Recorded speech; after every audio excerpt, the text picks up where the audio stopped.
Hello friends, welcome to Indian recipes Tamil. நம்ம இன்றைக்கி 3 வகையான லட்டு ரெசிபி தான் பார்க்க போகிறோம். ரொம்ப ஈஸியான லட்டு.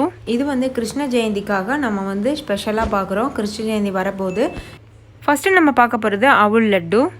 இந்த ரெசிபி பண்ணுறதுக்கு கடாயில் 2 ஸ்பூன் அளவு நெய் சேர்த்து நல்லா சூடுபடுத்திக்கோங்க. நெய் நல்லா உருகட்டும். நெய் உருகினதுக்கப்புறமா அது கூட 1 கப் அளவு அவல் சேர்த்து ஒரு 3லேருந்து 4 நிமிஷத்துக்கு நல்லா வறுத்துக்கோங்க. லோ ஃப்ளேமில் வச்சு வறுத்துக்கோங்க. இப்போ இது நல்லா வறுபட்டுருச்சு. ஒரு 4 நிமிஷம் ஆயிடுச்சு. நம்ம ஸ்டவ் ஆஃப் பண்ணிவிட்டு இதை நல்லா ஆற வச்சிடலாம். அவல் நல்லா சூடு ஆறுனதுக்கப்புறமா அதை ஒரு மிக்சி ஜாரில் போட்டுக்கோங்க. அவல் வந்து பார்த்திங்கன்னா அப்படியே ஒரு மாதிரி லைட்டாக பொரிஞ்ச மாதிரி இருக்கும். ஸோ வறுத்துட்டோம்ல, லைட்டாக பொரிஞ்ச மாதிரி இருக்கும்.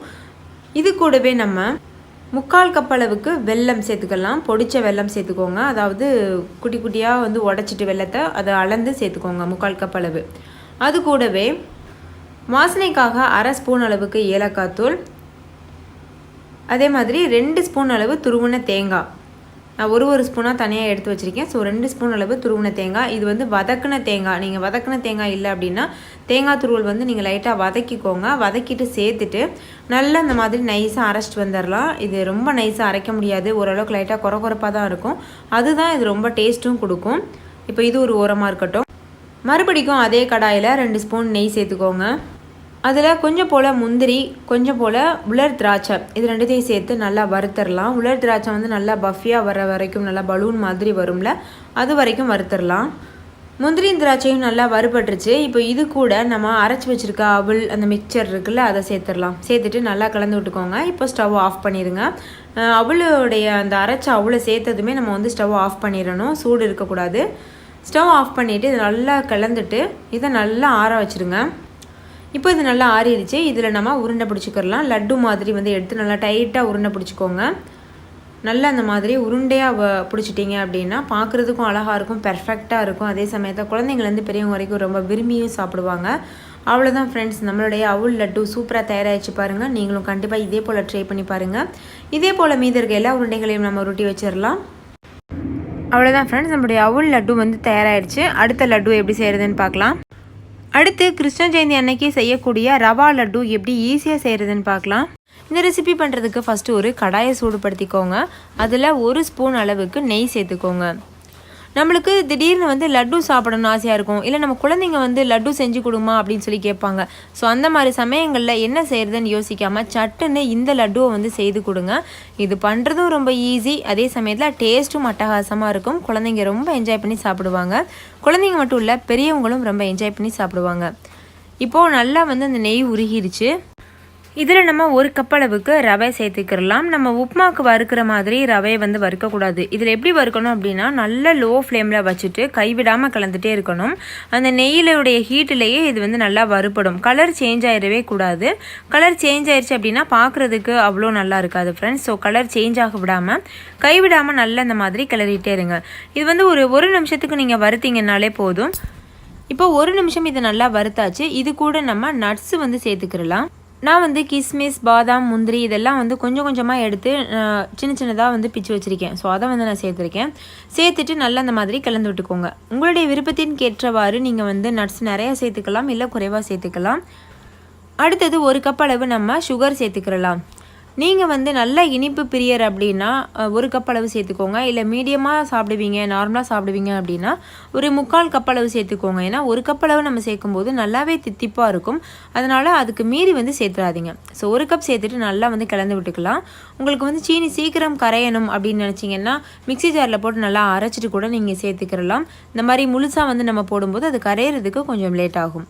இப்போ சீனி ஓரளவுக்கு நல்லாவே கரைஞ்சிருச்சு. இது கூட நம்ம ஒரு 1/4 கப் அளவுக்கு தேங்காய் துருவல் சேர்த்துக்கிறலாம். இது முற்றிலும் ஆப்ஷனல் ஃப்ரெண்ட்ஸ். ஆனால் சேர்த்திங்க அப்படின்னா நல்ல ஒரு டேஸ்ட் கொடுக்கும், டெக்ஸ்சரும் நல்லாயிருக்கும். ஸோ இதையும் சேர்த்துட்டு ஒரு நிமிஷத்துக்கு நல்லா வதக்கிடலாம். 1 நிமிஷம் நல்லா வதங்கினதுக்கு அப்புறமா ஒரு 1/2 கப் அளவு பால் சேர்த்துக்கோங்க. நம்ம எந்த அளவுக்கு ரவை எடுத்தோமோ அதில் பாதி அளவுக்கு தான் நம்ம வந்து பால் சேர்க்கணும். இல்லை அப்படின்னா அது வந்து ஒரு கேசரி மாதிரி ஆயிரும். அதனால் பாதி அளவுக்கு மட்டும் எடுத்து சேர்த்துக்கோங்க. சேர்த்துட்டு இது நல்லா கெட்டி ஆகிறது வரைக்கும் நல்லா கலந்து விட்டுக்கோங்க. நீங்கள் பாலுக்கு பதிலாக கண்டென்ஸ் மில்க் சேர்க்கலாம். அது இல்லாமல் வந்து நம்ம பாலாடையெல்லாம் வீட்டில் சேர்த்து வைப்போம் பார்த்தீங்களா, நெய் எடுக்கிறதுக்காக, அந்த பாலாடை கூட நீங்கள் ஒரு 1/2 கப் அளவு சேர்த்துக்கரலாம். நல்லாவே சுவையாக இருக்கும். இப்போது இது நல்லா கெட்டியானதுக்கப்புறமா நம்ம ஸ்டவ் ஆஃப் பண்ணிடலாம். அவ்வளோதான் ஃப்ரெண்ட்ஸ், இது நல்லா கெட்டியாயிடுச்சு. இது கூட நல்ல ஒரு வாசனைக்காக ஒரு 1/4 ஸ்பூன் அளவுக்கு ஏலக்காய் தூள் சேர்த்துக்கோங்க. சேர்த்துட்டு நல்லா வந்து மிக்ஸ் பண்ணிக்கோங்க. ஏலக்காய் தூள் சேர்த்துட்டு நல்லா மிக்ஸ் பண்ணிவிட்டு ஸ்டவ் வந்து ஆஃப் பண்ணிவிடுங்க. இப்போ ஸ்டவ் ஆஃப் பண்ணிவிட்டு வேறு ஒரு பிளேட்டில் கொட்டி இதை நல்லா வந்து நம்ம ஆற வச்சிடலாம். அவ்வளோதான் ஃப்ரெண்ட்ஸ், ஒரு 1/2 மணி நேரம் ஆயிடுச்சு. நல்லா ஆறிடுச்சு. நல்லா லட்டு பிடிக்கிற பதத்துக்கு இருக்குது. இது இன்னமும் ஒரு மணி நேரம்ல ஆற விட்டுட்டிங்கன்னா ரொம்ப டைட்டாயிரும். அதனால் வெது வெதுப்பாக இருக்கும் பொழுதே நல்லா வந்து லட்டு பிடிச்சிக்கோங்க. கையில் கொஞ்சம் போல் நெய் தடவிட்டு உருட்டினீங்க அப்படின்னா நல்லா வந்து ஒரு ஷேப்க்கு நம்ம வந்து கொண்டு வந்துடலாம். பாருங்கள், பார்க்குறதுக்கே நல்ல ஒரு பெர்ஃபெக்டான ரவா லட்டு தயாராகிடுச்சு. இது இன்னும் ஒரு நேரம் ஆக ஆக அந்த ரவை வந்து எல்லா ஃப்ளேவரையும் நல்லா இழுத்துக்கிட்டு இன்னுமே நல்லா டேஸ்ட்டாக இருக்கும். ஸோ அதனால் வந்து இது கெட்டு போகுமா பால் சேர்க்குறதுனால அப்படின்னு கேட்டிங்கன்னா கண்டிப்பாக கெட்டு போகாது. இது ஒரு வாரம் வரைக்கும் கூட நீங்கள் வச்சு சாப்பிட்லாம். ஸோ நீங்களே பார்த்துருப்பீங்க ஃப்ரெண்ட்ஸ், எவ்வளோ ஈஸியாக பெர்ஃபெக்டான ரவா லட்டு நம்ம செய்துட்டோம். நீங்களும் கண்டிப்பாக ட்ரை பண்ணி பாருங்கள். அடுத்து பூந்தி லட்டு எப்படி செய்கிறதுன்னு பார்க்கலாம். பூந்தி லட்டு நிறைய பேர் வந்து செய்கிறது ரொம்ப கஷ்டம்னு நினச்சிட்டு இருப்பாங்க. ஸோ கடையில் வாங்குவாங்க. அப்படி இல்லை ஃப்ரெண்ட்ஸ், பூந்தி லட்டு ரொம்ப ஈஸியான லட்டு. அதே சமயத்தில் நீங்கள் வீட்டில் செஞ்சீங்க அப்படின்னா டேஸ்ட் வந்து பல மடங்காகும். கடையில் கிடைக்கிறத விட நீங்கள் வந்து வீட்டில் செஞ்சீங்கன்னா ரொம்ப டேஸ்ட்டாக இருக்கும். ஸோ ஒரு தடவை வீட்டில் ட்ரை பண்ணிட்டீங்கன்னா அடுத்து கடையில் வாங்கவே மாட்டீங்க. அவ்வளோத்துக்கு இந்த டேஸ்ட் உங்களை கவர்ந்துடும். ஸோ வாங்க ஃப்ரெண்ட்ஸ், இது எப்படி செய்கிறதுன்னு வீடியோக்குள்ளே போய் பார்க்கலாம். இந்த ரெசிபி செய்கிறதுக்கு ஃபஸ்ட்டு ஒரு மிக்சிங் பவுல் எடுத்துக்கோங்க. அதில் 1 கப் அளவுக்கு கடலை மாவு சேர்த்துடலாம். எப்போதுமே ஸ்வீட்ஸ்லாம் ஃபஸ்ட்டு ஆரம்பத்தில் செய்யும்போது கொஞ்சம் கொஞ்சமாக செஞ்சு பாருங்கள். அப்போ தான் நம்மளுக்கு வந்து பயம் இல்லாமல் செய்ய முடியும். ஸோ இன்றைக்கி நான் உங்களுக்காக வந்து 1 கப்பில் செஞ்சு காமிக்கிறேன். இதை வந்து நல்லா தண்ணி ஊற்றி நல்லா கரைச்சிக்கிறணும். நான் எந்த பக்குவத்தில் கரைக்கணும்னு சொல்கிறேன் பாருங்கள். இந்த மாதிரி ஒரு விஸ்க் வச்சுட்டு தேவையான அளவுக்கு தண்ணி ஊற்றி நல்லா வந்து கரைச்சிக்கிறணும். நம்ம இந்த விஸ்கை தூக்கணுன்னா அந்த மாவு வந்து அப்படியே ஒழுகணும். அந்த அளவுக்கு கன்சிஸ்டன்சியில் நம்ம கரைச்சிக்கிறணும். இதில் ஒரு 1/4 ஸ்பூன் அளவுக்கு நம்ம பேக்கிங் சோடா வந்து ஆட் பண்ணலாம். இப்போ கையில் காமிக்கிறனால நிறைய தெரியுது. நான் 1/4 ஸ்பூன் தான் ஆட் பண்ணியிருக்கேன். அதிகமாக ஆட் பண்ணிடாதீங்க. பேக்கிங் சோடா வந்து அதிகமாக ஆட் பண்ணிட்டோன்னா ஒரு கசப்பு தன்மை கொடுக்கும். ஸோ 1/4 ஸ்பூன் மட்டும், ஒரு 2 பிஞ்ச் அளவுக்கு மட்டும் ஆட் பண்ணிவிட்டு நல்லா இந்த மாதிரி கரைச்சிக்கோங்க. அதுக்கப்புறமா ஒரு பிஞ்ச் அளவுக்கு கேசரி பவுடர் வந்து இதில் ஆட் பண்ணலாம். நான் வந்து இன்றைக்கி மஞ்சள் colour, yellow colour kesari powder வந்து ஆட் பண்ணியிருக்கேன். உங்களுக்கு இந்த கலர் வேண்டாம் அப்படின்னா நீங்கள் இதை வந்து ஸ்கிப் பண்ணிடலாம். இது அவசியமே கிடையாது. இப்போ பாருங்கள், இந்த கன்சிஸ்டன்சியில் தான் இருக்கணும். நம்ம அப்படி தூக்கணுன்னா அது வந்து அப்படியே ஒழுகுது பாருங்கள். இதுதான் கரெக்டான கன்சிஸ்டன்சி. இப்படி இருந்தால் தான் நம்மளுக்கு வந்து எண்ணெயில் போட்டு பொரிக்கும் போது பூந்தி மாதிரி விழுகும். ஓகே ஃப்ரெண்ட்ஸ், இந்த மாதிரி மாவை கரைச்சதுக்கப்புறமா ஒரு 15 மினிட்ஸ் இதை அப்படியே விட்டுறலாம். இந்த 15 மினிட்ஸ்க்குள்ளே நம்ம வந்து சக்கரை பாகு வந்து காய்ச்சிடலாம். சக்கரை பாகு காய்ச்சறதுக்கு 1 கப் சீனி, அதாவது வெள்ளை சக்கரை ஆட் பண்ணிக்கிறலாம். இந்த சீனி முங்குற அளவுக்கு நம்ம தண்ணி சேர்த்துடலாம். சேர்த்துட்டு இது ஒரு கம்பி பதம் வர வரைக்கும் நம்ம இதை காய்ச்சலாம். ஓகே ஃப்ரெண்ட்ஸ், இப்போ பாருங்கள், ஒரு 10 நிமிஷம் ஆயிடுச்சு. இது நல்லா கொதிச்சிட்ருக்கு. இந்த சமயத்தில் நம்ம பாகு பதம் வந்து செக் பண்ணிடலாம். ஒரு கம்பி பதம் தான் வந்து பூந்திக்கு எப்போதுமே கரெக்டாக இருக்கும். நம்ம விரலில் அந்த சீனி பாகை டச் பண்ணிவிட்டு இந்த மாதிரி நம்ம இழுக்கும்போது ஒரு கம்பி மாதிரி ஃபார்ம் ஆகணும். இப்போ பாருங்கள், நல்லா பாருங்கள், இந்த மாதிரி ஒரு கம்பி மாதிரி ஃபார்ம் ஆகி உடையுது. இதுதான் கரெக்டான கன்சிஸ்டன்சி. இப்போ நம்ம ஸ்டவ் ஆஃப் பண்ணிவிட்டு இந்த பாகை வந்து ஒரு ஓரமாக வச்சிடலாம். இப்போ நம்ம பூந்தி பொரிக்க ஸ்டார்ட் பண்ணிடலாம். ஓகே ஃப்ரெண்ட்ஸ், இப்போ பாருங்கள், எண்ணெய் நல்லா ஹீட் ஆயிடுச்சு. நல்ல ஹீட்டாக இருக்கும்போது தான் நம்ம எப்போதுமே பூந்தி வந்து ஆட் பண்ணணும். இந்த மாதிரி பூந்தி தட்டே வந்து உங்களுக்கு விற்கிது, லட்டு தட்டு. இது பாத்திர கடையில் கேட்டிங்கன்னா கிடைக்கும். இது நல்லா பெர்ஃபெக்டாக விழுகும் பூந்தி வந்து. இப்போ நம்ம கரைச்சி வச்சுருக்க மாவில் 1 கரண்டி அளவு எடுத்துகிட்டு இந்த மாதிரி ஊற்றுங்க. ஊற்றுனதுக்கப்புறமா அந்த லட்டு தட்டினுடைய அந்த கைப்பிடி இருக்கு இல்லையா, அதில் இந்த மாதிரி தட்டுங்க. டப்னு தட்டும்போது பூந்திலாம் நல்லா உருண்டையாக அழகாக விழும். இந்த பூந்தி வந்து பார்த்திங்கன்னா போட்டதும் டக்குன்னு வந்து வெந்துடும். ஸோ நம்ம விட்டுட்டோம்னா ரொம்ப கிறிஸ்பியாக மொறுமொறுன்னு ஆயிரும். ஸோ பூந்தி லட்டுக்கு வந்து அந்த மாதிரி இருந்தால் நல்லா இருக்காது. ஒரு நிமிஷத்துக்குள்ளேயே இதை வந்து வேக வச்சு எடுத்துடணும். அப்போ தான் நம்ம லட்டு சாப்பிடும்போது நல்லா சாஃப்டாக கடையில் கிடைக்கிற அதே சுவையோடு இருக்கும். இப்போ பாருங்கள், அதை நான் எடுத்துட்டேன்.